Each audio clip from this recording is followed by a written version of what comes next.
어제 우리가 살펴본 것처럼 안디옥에서는 그리스도인들이 사회에 영향력을 미치며 성령의 역사를 크게 경험하고 있었지만 예루살렘에서는 큰 핍박이 일어나서 사도 중에 한 사람이 순교를 당하는 것을 보게 됩니다.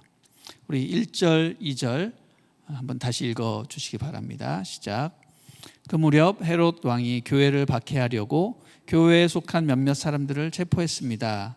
헤롯은 먼저 요한의 형제 야고보를 칼로 죽였습니다. 헤롯은 교회를 박해하기 위해 교회 리더 몇 명을 체포했습니다. 그리고 그 가운데 사도 야고보를 먼저 참수했습니다. 이것은 단순히 헤롯이 행한 일이라기보다는 사단이 교회의 부흥을 시기하여 헤롯을 시켜서 그 일을 행한 것이라고 볼 수 있죠. 이 일로 인해서 사도들 중에 야고보 사도가 제일 먼저 순교하여 주님의 품에 안기게 됩니다. 교회로서는 리더가 순교하고 큰 박해를 받아서 심각한 문제에 빠졌지만 하나님의 관점에서 보면 야고보에게 있어서는 이것이 개인의 큰 영광이요, 제일 먼저 순교자의 반열에 오르게 된 특권이라고 할 수 있습니다. 우리가 순교를 단순한 죽음으로 볼 수 없는 것이죠. 순교는 무엇입니까? 순교는 선교의 열쇠요, 하나님께 영광이요, 성령의 그 타오르는 불에 기름을 붓는 것과도 같은 것입니다. 보십시오. 야고보가 순교함으로 예루살렘 교회에 치명타가 가해진 것처럼 보이지만 내일 본문을 보면 결과적으로 어떤 일이 벌어집니까? 하나님의 말씀이 더욱더 흥황해져서 복음이 더 전 세계적으로 뻗어나가는 것을 보게 됩니다. 5절 보면 야고보가 순교하니 교회가 어떻게 했다고 했습니까? 더 간절히 하나님께 기도했다고 했습니다. 순교는 이처럼 교회로 하여금 더 간절히 기도하게 하고 그로 인해서 놀라운 기적의 역사가 일어나게 되는 것입니다. 우리 3절부터 4절 한 번 더 읽어주시겠습니다. 시작. 이 일을 유대 사람들이 기뻐하는 것을 본 헤롯은 이어 베드로도 잡아들였습니다. 이때는 무교절 기간이었습니다. 그는 베드로를 잡아 감옥에 가두고 군인들을 4명씩 한 조를 지어서 4조가 지키도록 했습니다. 헤롯은 유월절이 지나면 그를 백성들 앞에서 끌어내 공개적으로 재판할 생각이었습니다. 이 3절, 4절 가운데 드러나는 정서가 있죠. 무엇입니까? 사람들이 기뻐하는 것, 그리고 공개적인 재판. 이런 것을 통해서 우리는 무엇을 알게 됩니까? 헤롯의 정치 방향은 무엇인가? 사람을 기쁘게 하고 사람들의 환심을 사기 위한 정치를 하고 있다는 것입니다. 헤롯이 야고보를 죽이니까 유대인들이 기뻐했습니다. 사도들을 죽이니까 기뻐하는구나. 그래서 베드로도 잡아 죽이려고 마음을 먹는 것이죠. 헤롯은 철저히 사단의 종노릇을 하는 그런 세속적인 왕이기 때문에 그의 관심은 사람들을 기쁘게 하는 것이었습니다. 여러분, 이처럼 세상에 속한 사람은요, 사람을 기쁘게 하기 위해서 모든 일을 합니다. 그러나 하나님의 사람은 어떻습니까? 사람을 기쁘게 하는 사람이 아니라 하나님을 기쁘게 하는 사람들입니다. 사람의 눈치를 보고 사람을 기쁘게 하려면 사단에게 쓰임을 받게 되어 악을 행하기가 쉽습니다. 그래서 정치인들이 사람을 기쁘게 하는 그런 포퓰리즘을 추구하게 되면 어떻게 됩니까? 악을 행하게 되고 타락하게 되고 결국은 나라가 망하게 되는 것이죠. 사람을 기쁘게 하는 것이 아니라 하나님을 기쁘게 해야 사람도 살아나고 나라도 살아나고 하나님께 영광이 되는 것이죠. 그러므로 우리 모두는 사람을 기쁘게 하는 삶이 아니라 하나님을 기쁘게 하는 삶을 살아야 할 것입니다. 그는 백성들의 환심을 사기 위해서 베드로를 당장 죽일 수 있음에도 불구하고 굳이 시간을 끌어서 유월절이 지나 베드로를 백성들 앞에 끌어내어서 공개 재판하려고 합니다. 왜? 그래야 사람들의 환심을 더 크게 살 수 있기 때문에. 그래서 유월절이 지날 때까지 감옥에 가두어 두고 있었습니다. 우리 5절부터 10절 읽어보도록 하겠습니다. 시작. 이렇게 베드로는 감옥에 갇혔고 교회는 그를 위해 하나님께 간절히 기도했습니다.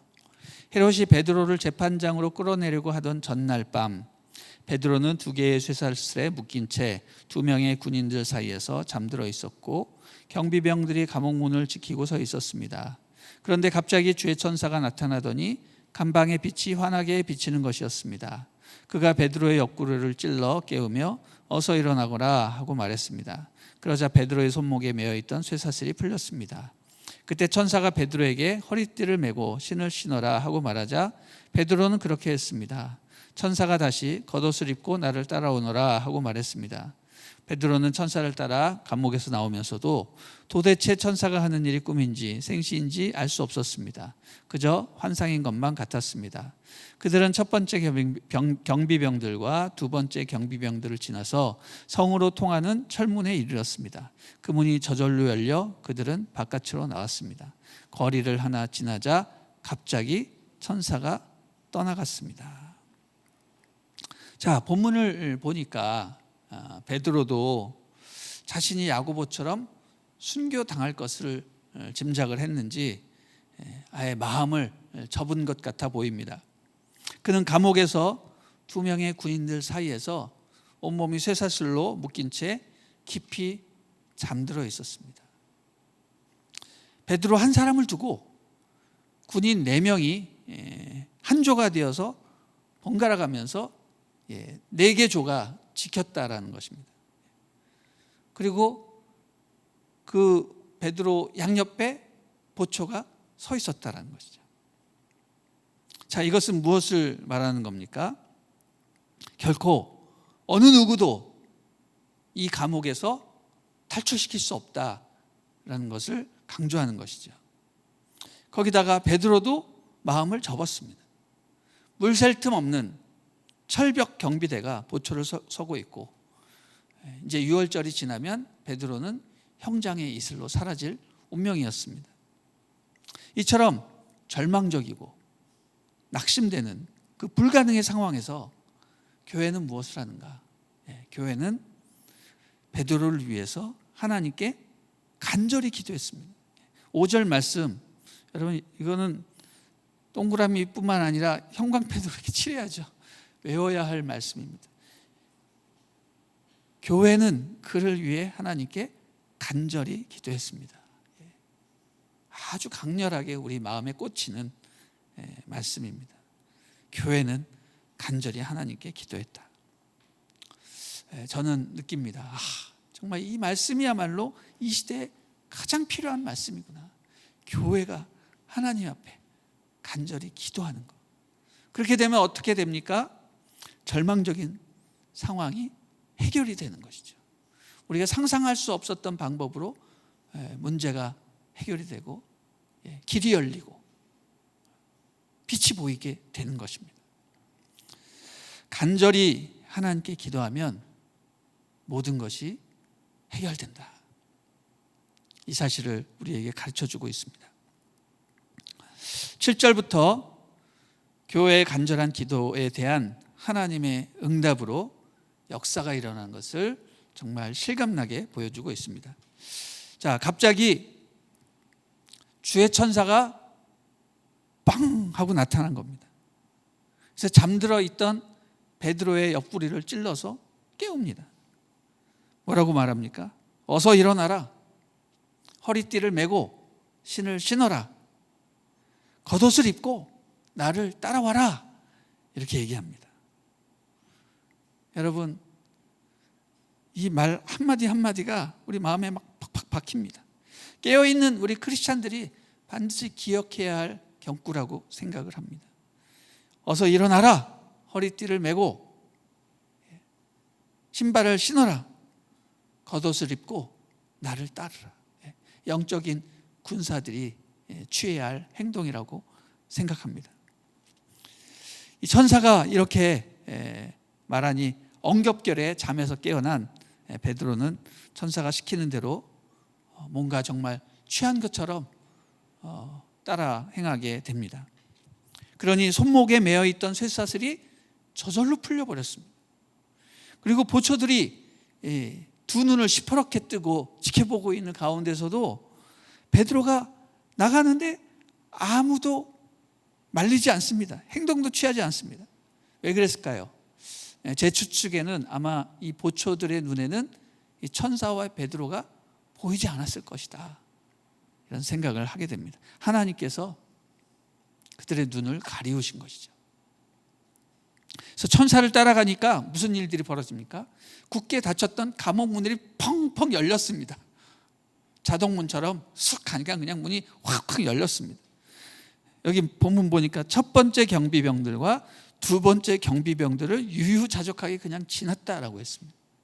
결국 성으로 통하는 마지막 철문이 열리면서 그들은 결코 나올 수 없는 그 감옥을 그냥 나오게 된 것입니다. 중국 선교 역사를 쓴 하늘에서 온 사람이라는 그런 책자가 있습니다. 거기 봐도요, 결코 나올 수 없는 그 감옥을 그 주인공은 그냥 문이 열려 있길래 거기 나갔다라고 기록을 하고 있습니다. 그때 모든 경비병들이 다 근무를 서고 있었는데 그냥 자기가 보기에 쇠사슬이 풀리고 문이 열리니까 그냥 나갔다라고 기록을 하고 있습니다. 아, 오늘날도 그런 놀라운 역사가 일어나는구나. 자, 천사가 베드로를 탈출시킨 이후에 그는 사라지고 바깥 공기가 베드로의 얼굴에 다가왔습니다. 상쾌하게 한번 숨을 쉬고 나니까 비로소 베드로는 깨닫게 되는 것이죠. 야, 내가 이제 나오게 되었구나. 이때까지 그는 꿈을 꾸고 환상에 사로잡혀 있었던 것 같았는데 그것은 현실이었고 하나님의 역사였다라는 것이죠. 사랑하는 여러분, 이처럼 하나님의 역사는 꿈처럼 환상처럼 일어나게 되는 것입니다. 결코 일어날 수 없는 일들이 일어나고 불가능해 보였던 일들이 가능해지고 도저히 인간의 힘으로는 할 수 없다고 생각했던 것들이 이루어지는 것입니다. 여러분, 하나님의 사람들은 이것을 믿어야 됩니다. 기도하면 우리가 상상할 수 없는 일들이 벌어질 것이다, 그런 기대와 믿음을 가지고 부르짖으며 기도하는 것이죠. 하나님이 뜻하시면 무엇이든지 성취될 수 있을 것이다 라는 그런 믿음을 갖는 것이 기도하는 사람이 가져야 할 태도입니다. 여러분, 우리가 하나님의 뜻을 알지 못해서 그렇지 하나님의 뜻을 안다면 무엇이 생기겠습니까? 당연히 믿음이 생기겠죠. 하나님이 하시겠다고 하니까. 내가 행할 테니 너는 이대로 행하라 라는 음성을 들으면 우리에겐 믿음이 생기는 겁니다. 그리고 실제적으로 그것을 행하면 불가능한 일들이 가능하게 되는 것입니다. 그러므로 우리는 기도할 때 무엇을 구해야 됩니까? 하나님의 뜻을 구해야 됩니다. 하나님, 당신의 뜻을 보여주십시오. 내가 믿음으로 행하겠습니다. 이렇게 할 때 하나님의 나라가 확장이 되고 하나님의 역사가 우리 삶 가운데 일어나게 되는 것입니다. 할렐루야. 오늘 이 아침에도 믿음으로 기대하는 마음으로 기도하는 여러분이 되시기를 주님의 이름으로 축원합니다.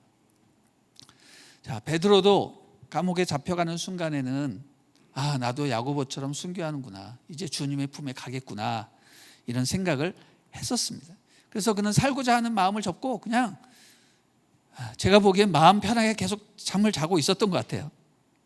그러나 천사가 나타나서 그를 깨우고 그를 탈출시키는 것을 보고 하나님의 뜻은 내가 하나님 품에 안기는 것이 아니라 이 땅에 더 살아서 해야 할 일을 해야 된다라는 사실을 알게 된 것입니다. 그래서 베드로가 뭐라고 말합니까? 이렇게 얘기하죠. 11절에 이제야 분명히 알겠다. 주께서 천사를 보내 헤롯의 소나기와 유대 사람들의 모든 기대에서 나를 구해 주셨구나. 이걸 깨닫게 된 것이죠. 그래서 베드로는 무엇을 깨닫습니까? 내가 순교하는 게 하나님의 뜻이 아니라 살아서 더 불같이 사역하는 게 하나님의 뜻이구나 라는 것을 알고 어떻게 합니까? 정말 죽음을 무릅쓰고 두려워하지 않고 정말 불같은 성령 사역을 하게 되는 거죠. 그냥 그가 열정이 넘쳐서 하는 것이 아닙니다. 하나님의 사명을 받았기 때문에. 하나님의 사명을 받은 자 그 일을 행하기 전까지는 결코 죽지 아니하리라. 할렐루야. 이런 믿음을 가지고 했기 때문에 불같은 성령 사역을 할 수 있었던 것입니다. 그렇습니다. 우리는 하나님의 뜻을 더 분명히 알아야 살 소망이 생기고 열정이 불타오르고 더 강렬하게 살아갈 수 있는 것입니다. 자, 베드로는 새로운 사명을 받고 힘을 얻어서 어디로 갔습니까? 하나님의 백성들이 기도하고 있는 기도처, 그곳으로 갔습니다. 그곳은 어디였습니까? 예루살렘 교인들이 핍박을 피해서 은밀하게 기도하는 그런 은신처였습니다. 왜 거기로 갔을까요? 거기에 가면 성도들이 기도하고 있을 것이 분명하기 때문입니다. 그곳은 오늘 본문을 보니까 어느 곳입니까? 마가라고도 하는 요한의 어머니 마리아의 집이라고 했습니다. 여기가 어디죠? 일명 마가 다락방이죠. 마가 다락방. 여러분, 마가 다락방 어디죠? 기억하시죠? 마가 다락방에서 기도하던 120명의 성도들이 성령을 받고 방언을 말해서 그곳에 모여있던 수많은 외국계 유대인들이 난곳 방언으로 자기 난곳 방언으로 복음을 알아듣고 변화되는 역사가 일어났습니다. 바로 초대교회 최고의 역사, 뭐예요? 성령의 강림, 이 사건이 일어났던 곳입니다. 바로 마가라고도 하는 요한의 어머니 마리아가 자기의 집에 있는 다락방을 오픈해서 기도했는데 거기서 성령 강림 사건이 일어난 것입니다. 그래서 그 사건 이후로 그 장소를 계속 예루살렘 교회의 기도처로 사용을 하고 있었던 것이죠. 여기서 이 마가라고도 하는 요한이라는 사람은 누구냐면 나중에 마가복음을 저술하는 그런 사람입니다. 그는 어머니의 그 경건한 영향력으로 인해서 나중에 바나바와 사울이 전도 여행 갈 때 같이 동행을 하게 되죠. 그러나 좀 연약한 관계로 도중 하차하는 그런 불상사도 있었지만 결국 다시 회복되고 바울과도 관계가 회복이 돼서 그는 믿음을 가지고 예수님의 일생을 기록한 사복음서 중에 마가복음을 쓰게 되는 놀라운 역사가 일어나게 되는 겁니다. 여러분, 이처럼 여러분의 가정도 여러분의 집도 오픈해서 기도처로 쓰게 되면 어떤 일이 일어납니까? 여러분의 집도 복을 받을 뿐만 아니라 여러분의 자녀들이 하나님의 놀라운 사역자로 쓰임받는 그런 축복을 받게 되는 것이죠. 특별히 비교적 넓은 거실을 가지신 분, 제가 모든 분들에게 집을 오픈하는 얘기는 아닙니다. 비교적 넓은 가정을 거실을 갖고 또 자녀들 다 출가시켜서 부부 또는 혼자 사시는 분들, 그런 분들은 가능하면 그 장소를 순모임 장소로부터 시작해서 기도처 장소로, 기도할 수 있다면 가능하면 우리 집에서 하십시오. 이렇게 하십시오. 그렇게 되면 어떤 일이 벌어집니까? 성령께서 그곳에 늘 임재해 계시고 놀라운 축복이 임하며 자녀들이 복을 받는 일들이 벌어지게 되는 것입니다.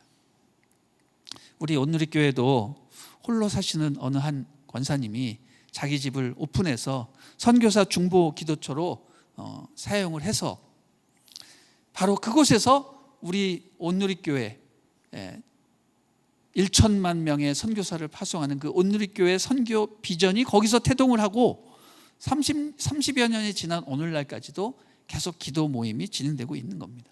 그것이 바로 그 유명한 한남동 기도 모임이 되는 것이죠. 예, 온누리 선교는 바로 개인 집을 오픈한 어느 한 성도의 집에서 시작되었다라는 것입니다. 우리도 이런 자랑스러운 역사를 갖고 있습니다. 여러분, 우리 남양주 온누리교회도 정말 이런 기도처가 생겼으면 좋겠습니다. 모든 성도들이 자유롭게 모이고 또 감옥에 갔다가 나온 사람들도 늘 나를 위해서 기도해 주셨구나, 거기에 가면 사람들을 만날 수 있겠다, 가보니 진짜 그 사람들이 기도하고 있는 그런 정말 초대교회적인 그런 역사를 우리 교회도 경험해 보고 싶습니다. 우리는 사도행전을 통해서 초대교회 성도들이 어떻게 신앙생활을 하고 있는지를 알게 되고, 또 그들은 실제로 자신의 것들을 오픈하고 나눠주고 또 모일 때마다 뜨겁게 기도함으로 놀라운 기적을 경험한 것들을 보게 됩니다. 우리 온누리교회도 새 예배당을 건축하는 그런 것을 기점으로 해서 초대교회적 이 모습을 온전히 회복하고 새롭게 만들어내는 역사가 있기를 기대합니다. 할렐루야. 그런 믿음을 가지고 오늘 하루도 승리하시는 여러분이 되시기를 주님의 이름으로 축원합니다. 아멘.